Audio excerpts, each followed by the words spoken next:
One of the most beautiful effects you can achieve when you're working with 3D is a shallow depth of field effect, and that's what we're going to be looking at in this tutorial. Depth of field refers to the area in focus. So if we have a regular After Effects 3D scene here, and we haven't done anything to our camera settings or depth of field, we have a deep depth of field, which means that everything is in focus. All the bubbles, the text, everything. So we get more realism by creating a shallow depth of field and having only a little bit of our scene in focus. So I'm going to select the element layer, open up render settings, open up depth of field, and here we have our depth of field settings. Now, this is something you need to work with in conjunction with the camera in your scene. So if you don't have a camera in your scene, you're not going to be able to get this result. So what we need to do first is turn on depth of field.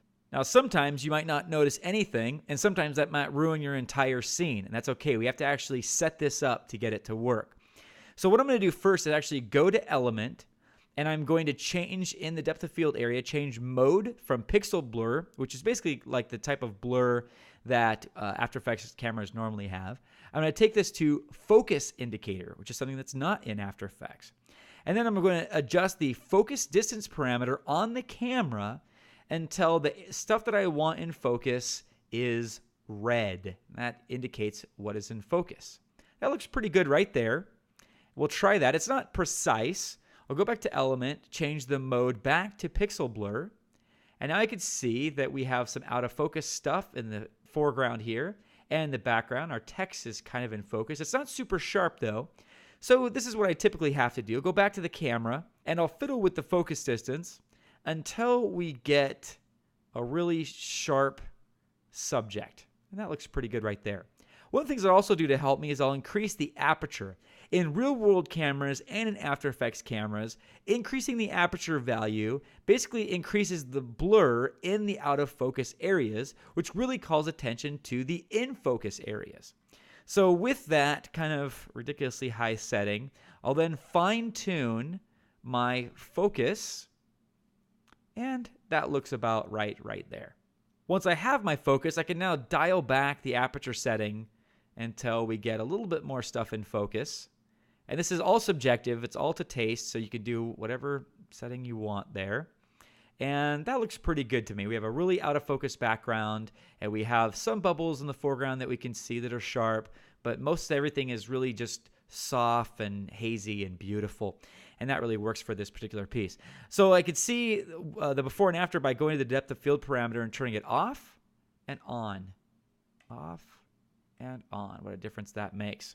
Now, a couple cool things about Element here. If I select the Element layer, open up depth of field again, under the mode dropdown, we have a couple lower quality blurs that we don't have in After Effects. We have a preview blur, which looks really terrible, and we also have a continuous blur, which doesn't look that great, but it renders a lot faster. Both of these render much quicker than the default pixel blur.